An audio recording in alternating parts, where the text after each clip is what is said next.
চতুর্থ শ্রেণীর বিজ্ঞান বই নিয়ে আলোচনা করার জন্য অনেকগুলো কমেন্ট এবং রিকোয়েস্ট ছিল, তাই আমি তোমাদের জন্য প্রথম অধ্যায় থেকে ধারাবাহিকভাবে প্রতিটি সমস্যা নিয়ে আলোচনা করব।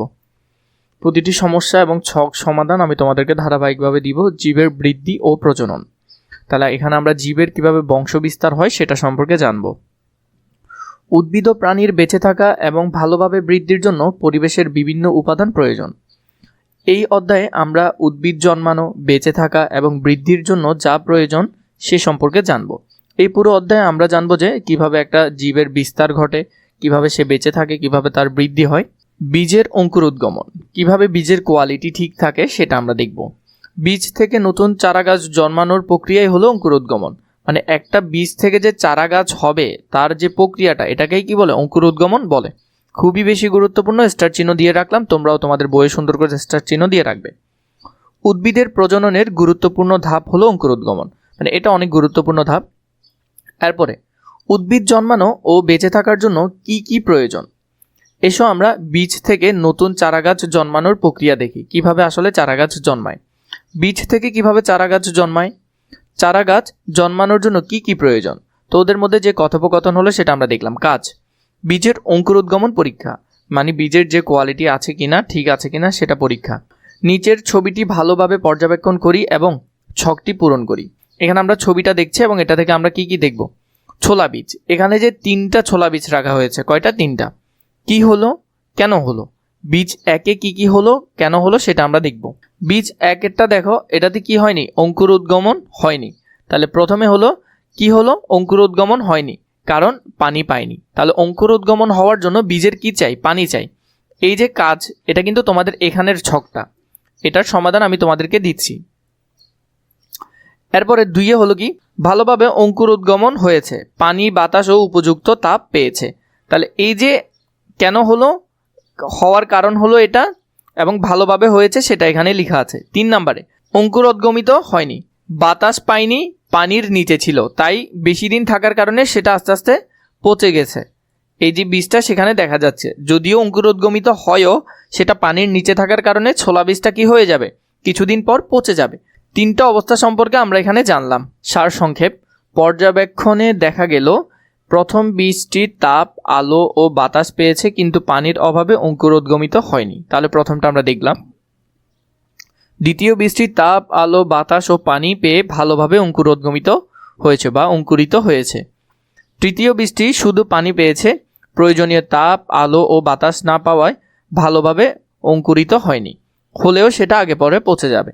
বীজ থেকে নতুন উদ্ভিদ জন্মানো অর্থাৎ অঙ্কুরোদ্গমনের জন্য পরিবেশের তাপ, আলো, বাতাস ও পানি প্রয়োজন। তাহলে কি কি প্রয়োজন সেটা আমরা এখান থেকে দেখলাম।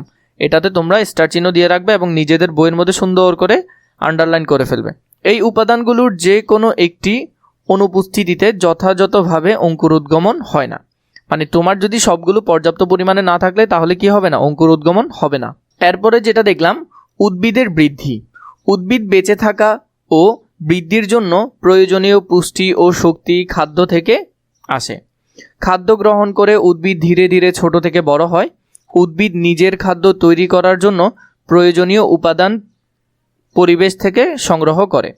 প্রথমে উদ্ভিদের বৃদ্ধির জন্য কি কি প্রয়োজন? কাজ, উদ্ভিদের বৃদ্ধির জন্য প্রয়োজনীয় উপাদান খুঁজে বের করা। যা করতে হবে, প্রথমে চারা গাছ সহ 3টি টব তৈরি করি। তাহলে আমরা চারা গাছ সহ 3টা টব নিব। এরপরে বললো নিচের দেখানো চিত্রের মতো করে টব 3টি সাজাই। তাহলে দেখো 3টা টব সাজানো হলো। একটা হলো যেখানে পানি দেওয়া হচ্ছে না, আরেকটাতে পানি দেওয়া হচ্ছে এবং দোনোটা খোলা অবস্থায় আছে, কিন্তু আরেকটা হলো যে বক্সবন্ধ আছে কিন্তু পানি দেওয়া হচ্ছে। তাহলে আমরা দেখব কি কি হচ্ছে। টব 1 এবং টব 2 সূর্যের আলোতে রাখি। টব 3 কাঠের বা মোটা কাগজ তৈরির বাক্স সাহায্যে ঢেকে দেই। টব 3, টব 1 ব্যতীত টব 2 এবং টব 3-এ প্রতিদিন পানি দেই। তো তাহলে এখানে বলেছে 1 ছাড়া 2 এবং 3-এ পানি দিতে বলেছে। তাহলে কি হচ্ছে? বিশেষ নির্দেশনা, যদি কোনো কারণে কাজটি করা সম্ভব না হয় তাহলে উপরের চিত্র দেখে প্রাপ্ত তথ্য ছকে লিখি। মানে তোমার যদি এই ব্যাপারটা পর্যালোচনা করা সম্ভব না হয় তাহলে তুমি কি করবে? তাহলে তুমি এখানের মধ্যে এই যে কাজটা দেখছো, এই কাজটা এই ছবি দেখে অনুমান করে তোমাকে এই ছকটা পূরণ করতে হবে। তো ছকে আমরা দেখি, কয়েক সপ্তাহ পর তিনটি টবের চারা গাছের বৃদ্ধির তুলনা করি। উপাদান কেমন ছিল, পর্যবেক্ষণ থেকে প্রাপ্ত তথ্য আমরা কি পেলাম। প্রথমটাতে সূর্যের আলো ও বায়ু আছে কিন্তু পানি দেওয়া হয়নি। দ্বিতীয়তে সূর্যের আলো, বায়ু ও পানি সবই আছে। 3 সূর্যের আলো নেই কিন্তু বায়ু ও পানি আছে। তাহলে পর্যবেক্ষণে আমরা কি কি পাবো? তাহলে পর্যবেক্ষণের মধ্যে আমরা পাবো টব 1 গাছ ছোট হয়েছে কারণ গাছ বৃদ্ধি হতে পারেনি পানির অভাবে। টব 2 গাছ ভালোভাবে বড় হয়েছে কারণ পানিও পেয়েছে, সবকিছু পেয়েছে। 3 গাছ দুর্বল ও হলদে হয়েছে কারণ গাছ হলদে হয়ে যাওয়ার কারণ কি, সে পর্যাপ্ত পরিমাণ সূর্যের আলো পায়নি।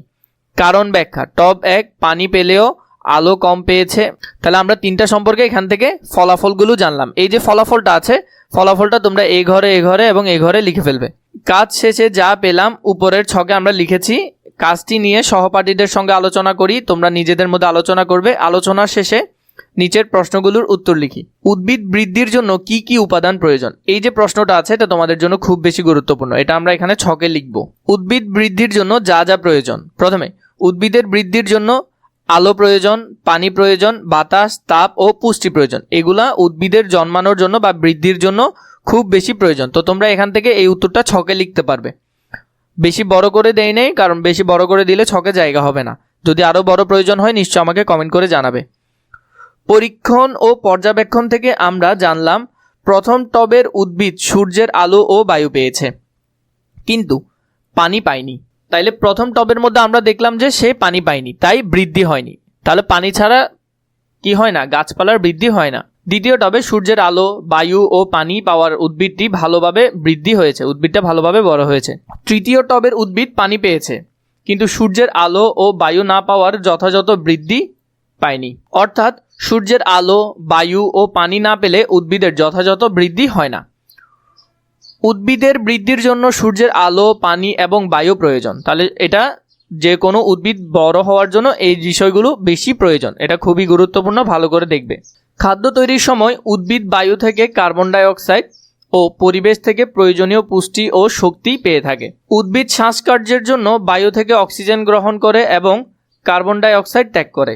বৃদ্ধির সাথে সাথে এক পর্যায়ে গাছে ফুল ফোটে, ফল ধরে। তো তোমরা ধারাবাহিকভাবে এই আলোচনাগুলো দেখবে নিশ্চয়ই।